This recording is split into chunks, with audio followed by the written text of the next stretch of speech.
네, 8장 22절입니다. 예수님이 벳세다에 도착하셨습니다. 배 타고 이동하셨었죠? 배 타고 이동하면서 어떤 일이 있었는지도 기억하시죠? 그걸 기억을 하셔야 오늘 내용이랑 좀 이어지는 부분이 있습니다. 벳세다에 이르렀는데 그곳에 맹인 한 명이 있었고 사람들이 이 맹인을 데리고 왔어요. 항상 이렇게 사람들이 이 도움이 필요한 사람을 데리고 오는 경우가 많이 있죠. 이런 부분들은 우리가 분명히 생각해 볼 필요가 있다고 제가 말씀을 드렸습니다. 중풍병자 이야기도 그렇고 우리 주위에도 이렇게 영적으로 도움이 필요한 사람이 있을 수 있다. 우리가 늘 돌아봐야 된다. 그 사람 우리가 도와줘야 된다. 어, 우리가 정말 먼저 손을 내밀고 먼저 사랑하고 관심을 가져야 된다. 그리고 이제 사랑하고 가르치고 하는 일들을 맡아 하는 그런 삶을 살아야 됩니다. 그게 바로 이제 순장의 삶이죠. 영적 리더의 삶입니다. 뭐 명칭이야 순장이든 뭐 셀리더든 뭐가 됐든 그 한 영혼을 품고 사랑하고 가르치고 재생산을 위해서 그를 훈련시키는 일들을 우리가 해야 되는 것입니다. 어, 이 맹인 한 사람을 다른 사람 데리고 왔고 예수께 나와 손 대시기를 구했습니다. 어, 이때 예수님께서 23절에 맹인의 손을 붙드시고 마을 밖으로 데리고 나가셨어요. 네, 여기서 마을이 등장합니다. 마을 밖으로 데리고 나가셨습니다. 이 마을이 벳세다겠죠? 이제 우리가 오늘 세 종류의 사람을 좀 볼 겁니다. 여기 세 종류의 사람이 등장을 하거든요. 일단은 첫 번째 마을 사람들입니다. 예수님께서 맹인을 그 자리에서 고치지 않으시고 마을 바깥으로 나가시잖아요. 그러니까 마을 사람들을 피해서 가신 거라고 볼 수가 있잖아요. 이 마을 사람들 도대체 우리가 어떻게 봐야 될까? 이 마을 사람들에 관해서는 또 26절에도 나옵니다. 예수님이 소경을 고치시고 마을에 들어가지 말라고 말씀을 하세요. 근데 이 사람을 집으로는 보내시는데 마을에 들어가지 말라 하셨으니까 이, 이 소경의 집이 마을에 있었을 거 아니에요. 근데 집에는 가는데 마을엔 들어가지 말라고 하신 말씀이 뭐냐? 마을 사람들에게 알리지 말라고 하신 거죠. 그러니까 이 마을 사람들 우리가 어떻게 봐야 되냐라는 것입니다. 이 마을 사람들 베세다에서도 이제 그 성읍이겠죠, 시내겠죠. 그 마을 사람들입니다. 물론 이제 어, 여기는 이제 갈릴리 호수 북동쪽 이지만 그래서 예수님의 사역을 그렇게 많이 본 사람들은 아니지만 오병이어 기적을 이미 봤었고 그랬었던 사람들이었습니다. 어쨌든 갈릴리랑 가까우니까 갈릴리 호수에 있으니까 이제 예수님의 사역을 직간접적으로 이미 많이 받고 들었던 사람들입니다. 그런데 이 사람들은 끝까지 예수님을 정치적인 메시아 혹은 그냥 예수님이 베푸시는 기적을 보기 위해서 따라다녔던 그런 사람들 예수님께서 그들을 가리켜서 너희가 떡을 먹어서 배가 부른 까닭에 나를 따라오는 것이다 이렇게 말씀을 하시기도 하잖아요. 그런 사람들이었습니다. 그래서 결국은 이렇게 예수님을 따라다니는 사람들이 많았음에도 불구하고 오병이어 기적 때만 한 2만 명 정도 됐음에도 불구하고 어, 딱 1년 지난 후에 그 사람들이 전부 돌변해서 예수님을 십자가에 못 박으라 이렇게 얘기하는 사람들이 되었죠. 물론 이제 완전히 전부는 아니었겠지만 그래도 굉장히 그 중에서 많은 사람들이 그렇게 돌변해서 오히려 예수님을 죽이라고 외치는 사람들이 되었다는 것을 봤을 때 이 사람들이 예수님을 따라다녔던 이유가 그냥 그저 자기를 위한 것이었음을 우리가 알 수가 있습니다. 그래서 제가 저번에도 말씀 해설을 할 때 말씀을 드렸었는데 제가 어떤 부분을 해설하다 말씀드렸었는지 수로보니게 여인이었던 것 같은데 수로보니게 여인의 믿음이 칭찬을 받았던 이유가 그냥 그가 끈질기게 자존심도 내려놓고 그냥 끈질기게 간청했기 때문에 그의 믿음이 칭찬을 받았냐 그건 아니다. 그러니까 그가 자존심 내려놓고 끈질기게 예수님께 간청한 것도 잘한 거였어요. 잘한 거 한 겁니다. 우리도 그렇게 해야 하지만 그게 가장 중요한 것은 아니었다. 결정적으로 수로보니게 여인의 믿음이 칭찬을 받았었던 결정적인 이유는 그가 예수님이 누구신지 알았기 때문에였어요. 그래서 아마도 수련본의 여인은 예수님이 마지막까지 그의 딸을 고쳐주지 않았어도 예수님을 원망하거나 그러진 않았을 것입니다. 그러니까 우리도 그럴 수 있다는 거예요. 우리도 무엇인가 우리에게 도움이 필요하죠. 우리가 연약하죠. 정말 간절한 기도 좀 있죠. 저도 있습니다. 간절하게 기도하는 것은 간절하게 끈질기게 기도하는 것은 하나님께서 원하시는 것입니다. 하지만 우리가 그렇게 간절하게 간구하는 것들이 이루어지지 않았을 때 우리는 어떤 태도를 보일 겁니까? 아, 어, 어, 간절하게 기도했는데 들어주지 않으실 때 그럼 괜찮다 들어주실 때까지 기도한다. 그러니까 끝까지 안 들어주시면 어떻게 할 거냐고요. 죽을 때까지 기도. 그런 얘기 하지 말고요. 예.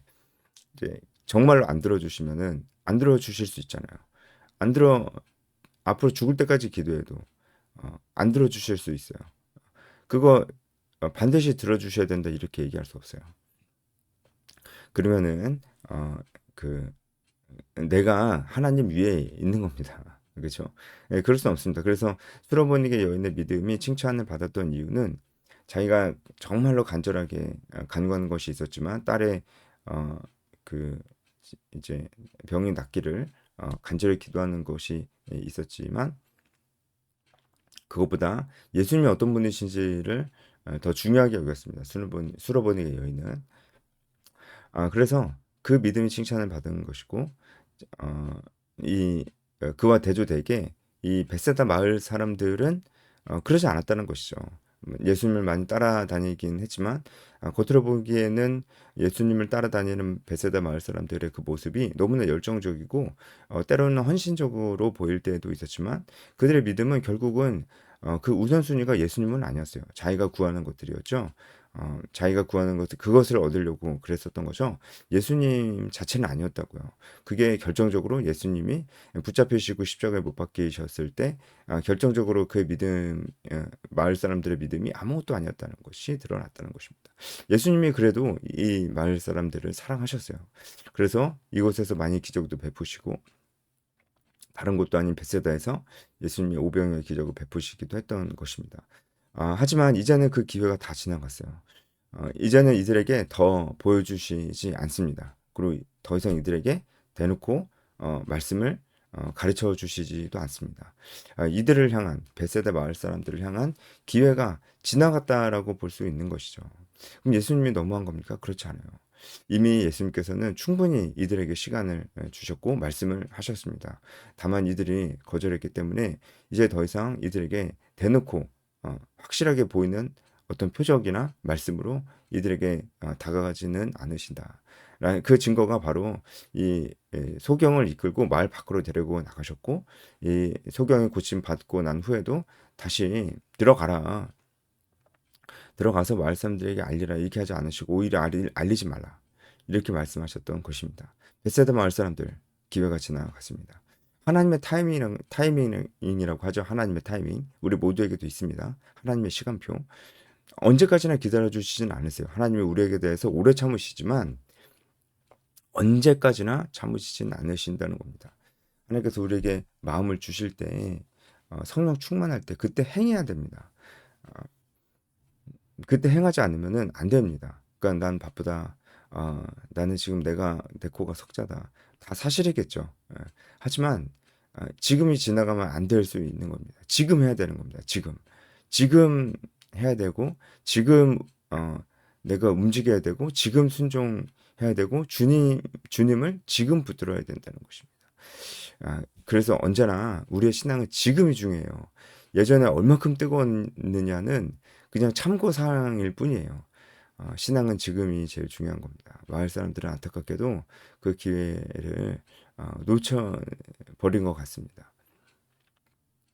예, 오늘 우리가 살펴볼 세 종류의 사람 중에 첫 번째 마을 사람들 그렇게 말씀을 드리겠습니다. 그리고 예수님께서 마을 밖으로 이 소경을 데리고 나가셔서 눈에 침을 뱉으시고 안수하셨습니다. 예수님께서 이런 퍼포먼스를 보여주실 때는 다 이유가 있는 거죠. 말씀으로만 치유하실 수 있는데 이렇게 하셨던 것은 다 이유가 있는 겁니다. 첫 번째는 소경을 위한 것이죠.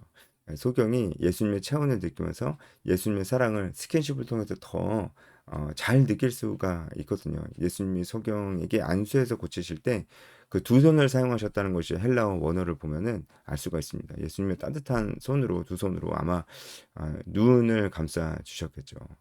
그때 얼마나 그 예수님의 사랑이 느껴졌겠습니까? 소경이. 그죠? 그래서 예수님의 사랑이 느껴질 수 있도록 예수님께서 이렇게 직접 손을 대셔서 치료하시는 경우가 있고 그것을 보는 자들에게 메시지를 주시려 이렇게 하시는 경우가 있다는 것입니다. 지금 이 경우에는 어, 메시지를 주시려 하는 것이 분명히 있습니다. 누구에게 메시지를 주시려 하는 것이냐? 바로 제자들입니다. 제자들.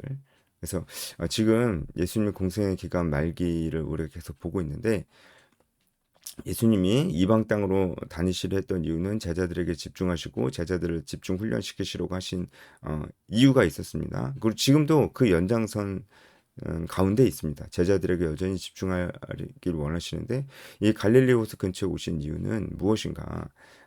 그리고 여기서 또 기적을 베푸시는 이유는 무엇인가? 마을 사람들에게 알리지도 말라고 하시면서까지 이곳에서 기적을 베푸시는 이유는 무엇인가? 바로 그 초점이 제자들에게 맞춰져 있습니다. 제자들이 듣고 보고 깨닫고 그리고 변화되기를 원하는 그런 마음에 지금 소견을 고치시면서 이런 퍼포먼스를 보여주시는 것이기도 합니다. 예수님께서 이렇게 하지 않으시고 말씀으로만 하실 수 있는데 이렇게 보여주시는 이유는 제자들에게 주시는 메시지라고 볼 수가 있습니다. 제자들에게 어떤 메시지를 보이시려고 하는 것일까요? 이 직전에 베사다에 지금 도착하시기 직전에 어떤 일이 있었는지 다시 상기시키라고 제가 말씀을 드렸었습니다. 이 베세다에 도착하시기 전에 어떤 일이 있었어요? 배를 타고 이동을 하셨었죠. 그때 어떤 일이 있었어요? 제자들이 떡이 없음으로 수군거렸습니다. 그때 예수님이 제자들에게 바리새인과 헤롯의 누룩을 조심해라 이렇게 얘기했는데도 제자들은 계속 수군거렸습니다. 그때 예수님이 그 질병이요 기적을 말씀을 하시면서 아직도 깨닫지 못하느냐 이렇게 말씀을 하세요. 이때 제자들은 예수님의 기적을 그렇게 많이 체험하고 예수님께 가르침을 받았음에도 예수님이 어떤 분이신지를 잘 몰랐습니다. 물론 이제 그냥 따르는 무리보다는 잘 알았지만 그래도 예수님이 그리스도시고 예수님이 대속 죽음으로 말미암아 우리를 살리실 분이라는 거 그리고 부활하실 것이라는 이 사실들을 잘 믿지 못하고 잘 알지 못했습니다. 그리고 그들은 떡이 없음으로 인해서 떡을 하나밖에 챙겨오지 못한 것으로 인해서 속은 그렇습니다. 제자들의 그런 모습은 분명히 그냥 먹는 것에만 집중되어 있는 모습을 보여주었습니다. 그러니까 먹고 사는 문제만 초점이 맞춰져 있는 거죠. 제자들에게는 먹는 건 거기에만 초점 맞춰져 있는 거예요. 그러니까 예수님이 어떤 분이신지를 상대적으로 잊어버리고 사는 겁니다. 그래서 그렇게 됨으로 말미암아 제자들은 예수님께서 바로 옆에서 아주 중요한 메시지를 주시는데 거기에 귀를 기울이지를 못했어요. 바로 바리새인과 헤롯의 누룩에 대해서 말씀하시는데 거기에 귀를 기울이지 못했잖아요. 왜요? 그들이 먹고 사는 문제에 집중함으로 인해서 그렇게 되었습니다. 그래서 예수님이 아직도 깨닫지 못하느냐 이렇게 말씀을 하시잖아요. 얼마나 답답하셨겠어요. 이제는 시간이 별로 없어요.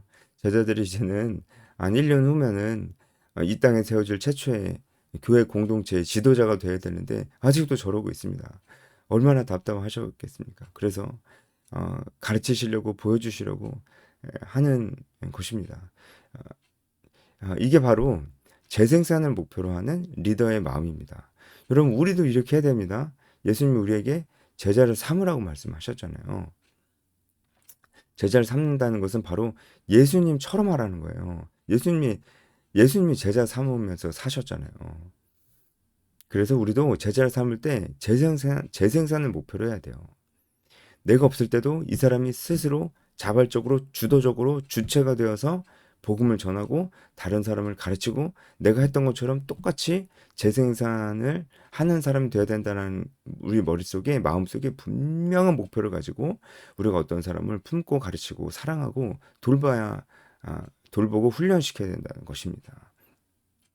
예수님이 그런 마음으로 지금 제자들을 훈련시키고 계시는 거잖아요.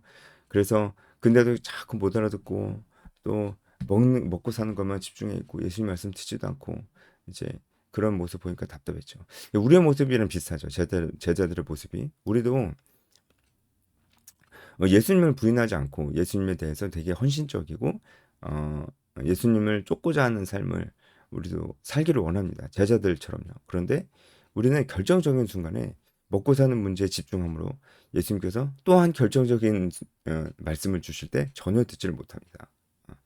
우리는 먹고 사는 문제에만 완전히 어, 몸과 마음과 정신을 다 뺏겨버렸습니다. 그래서는 안 되는 것이죠. 그런 제자들을 일깨우시기 위해서 그들을 어떻게든 끝까지 붙들고 포기하지 않고 그들을 훈련시키고 그래서 예수님이 이 지상에 계시지 않을 때도 물론 성령께서 도와주시지만 지상에 예수님께서 계시지 않을 때도 제자들이 정말 영적인 지도자가 될 수 있도록 지금 다시 또 제자들을 가르치시는 것입니다. 어떻게요? 소경을 고치시면서 그걸 보여주시는 거예요. 이렇게 고치시면서 보여주시는 거예요. 그러면서 제자들을 끝까지 가르치기를 원하셨던 것입니다. 그래서 예수님께서 음, 이런 이런 퍼포먼스를 보여주시는 것입니다. 오늘 우리가 살펴볼 세 종류의 사람 중에 두 사람 나왔습니다. 마을 사람들 그리고 제자들 나왔습니다. 마지막으로 소경을 보겠습니다. 예수님이 소경을 고치실 때 눈에 침을 뱉으셨다. 23절에 나오는데 이것은 원어로 보면은 눈동자에 뱉으신 게 아니고 눈꺼풀에 침을 뱉으셨어요. 좀 더럽다고 우리가 생각이 들 수도 있지만 이 당시에는 침이 치료에 효과가 있다고 생각을 했어요. 그러니까 오히려 맹인의 입장에서는 오히려 좀 더 좋았을 겁니다. 우리는 이해하기 좀 힘들지만 어, 마음이 더 편안해졌을 것입니다. 그리고 제자들이 봤을 때도 어, 예수님이 정말 이 사람을 치료하기 원하시는구나. 그런 걸 알았을 것입니다. 그리고 안수하시고 고치셨습니다.